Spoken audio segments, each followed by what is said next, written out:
What we're going to do essentially is look at the facade section assignment diagrams. Okay, so all of you have produced pretty beautiful diagrams that have complete thoughts, in some cases incomplete thoughts. But the objective of putting them up here on screen and having all of us look at them and talk through it is because it gives you an opportunity to learn from many different pathways at once, rather than me just critiquing your particular pathway and you only getting a limited, expanse of knowledge as you move forward through this process. Do you guys think that that's valuable? It's okay if you don't. But what we're going to do is first talk about the diagram. Okay, so we'll talk about the diagram. We'll kind of look at how it looks. We'll talk about things that could potentially be improved. And then we're going to move into the actual building section. Okay, so the task was, if you guys had your design building, you had the option of doing the diagram on top of your design building or using the same building section that I used. Okay, the downside is that the building section that I used was kind of limited in its applicability to the actual data, and so in some cases it might be a little bit derivative. So we'll get to that as we see fit. Okay, so do I have any volunteers to go first? Come on, guys. Who's a brave soul? All right, Harrison.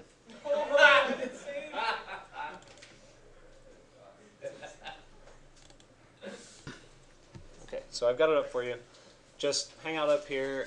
Talk us through the.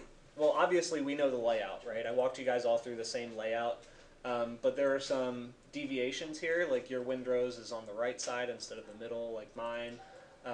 Colors, you chose some different colors. Why did you choose those colors? Where do you think that you were successful with your colors? Line types, line weights, line color. Just talk us through all of these subjects, what they mean for the diagram, and then we can discuss from there. Okay? Okay.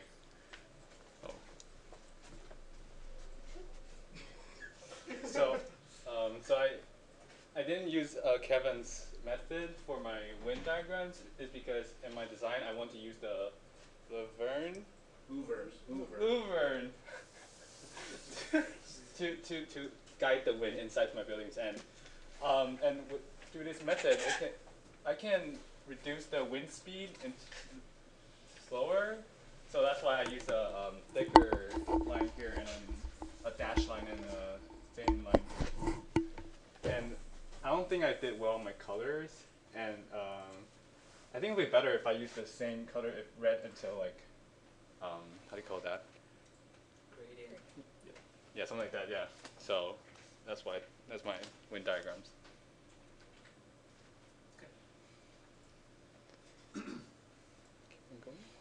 No, I'm just thinking. Yeah.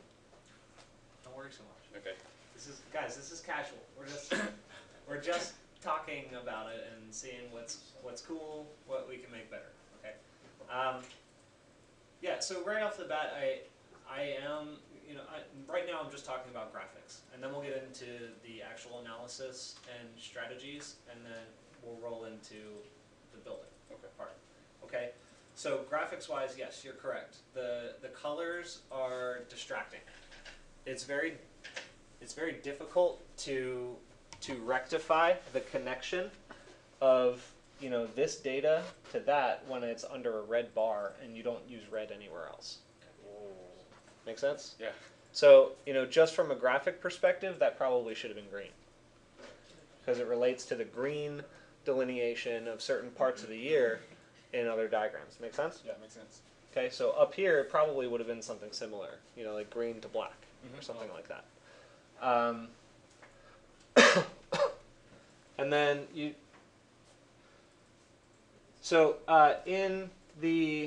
in the actual analysis here, it's actually pretty clever. So he's going with a louver system, but the louver system, actually, let me ask you guys, what is clever about the louver system that he set up? Yes?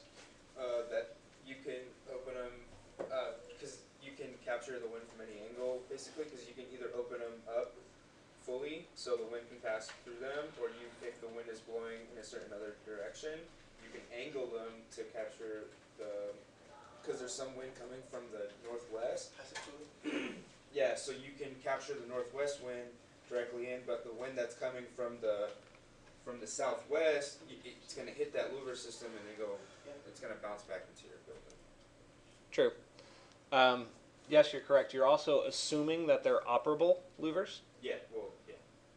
So that's not necessarily true. So one of the things that we can use to delineate, well, let me ask you that this way. So I'm going to try and just kind of, stand back and let you guys come up with the answers because I think you have the ability to do so. How can we show graphically the difference between operable and static louvers? That's fine. Perhaps, yeah. I was going to say that. Okay, yeah, dashed lines, right? So far in this class, we've been using dashed lines to show action, right? So, and I struggled to figure out exactly how it's going to work with this many different types of dashed lines that you're using. But the one thing that I do know is that when I look at the mass of these louvers, I think static. Because they're gigantic, they're thick, they look heavy. They look like it takes a lot of energy to move. Does that make sense? So my first thought when I looked at this diagram was that those stay exactly as they are. And the action that I'm seeing is pretty good. You have thick lines on the left side of the louvers, and that thick line hits your louver where it gets modified, and then it turns directions and it comes down and then it's dashed. So that means it changed in some way. So how did the wind change from the left side of the louvers to the right side of the louvers? Right, it got less intense because it got diffused, because it hits something. So its speed is less, its direction has changed. So the wind is not the same as it was back here. So there's a graphic difference. The other thing that I think could be improved is that this right here, I don't know where that action is coming from that turns it straight. Oh yeah. And I know I kind of cheated on mine a little bit. I simplified it. Yours could be simplified like that too. But now that we're in the critiquing cycle, I would say that probably could be improved. I'm not exactly sure how yet. Maybe what you do is I don't know yet. It's going to get a little chaotic in there. But the one piece that I think could be quite useful is to look at the other wind directions. So you've got a really intense, unless all you're concerned about is diffusing the really intense wind that's coming from direct west, you have wind that you want to capture from the northwest or north-northwest, and then you want to capture a little bit of wind from south-southwest or south-west-west, or west-southwest. Sorry, you guys know what that means? No. Okay, so so the way that the angles work, right? You have north, south, west, and east, right? You guys know that. Yeah. You also know that at 45-degree angles, you have northwest, northeast, southeast, and southwest. So the way that they measure the angle between that, so I guess that would be 22.5 degrees from south, you start off with the closest major direction. So south, you say south, southwest is 22 degrees off of south in the west direction. Does that make sense? And then if you're going 22 degrees south from west, you're going to say west, southwest. That's why these, that's what those ones mean. Okay, in case you were curious. Okay, so Harrison, walk us into your actual design.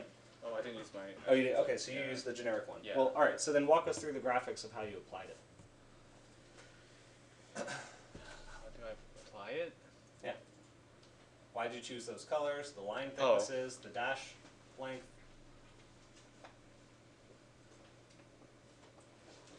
Guess it shows the movement. Right. Correct. Yeah. Yeah. Well, we've already been through this, so I don't. Yeah. So. I just wanted to pose the question because I already saw that there's now a derivation, a fourth derivation of color. So you chose yellow, but there's no other yellow in your presentation. Oh, so I should use the same. Yeah, I would use the same color palette at least. Okay, so find a range of colors, and I'm not necessarily asking you guys to be color theorists or masters of color and painting and graphics, but just have a quick conversation with yourself and think, every time you're selecting a color, just ask yourself, will this fit? And if the answer is not sure, then definitely don't use it.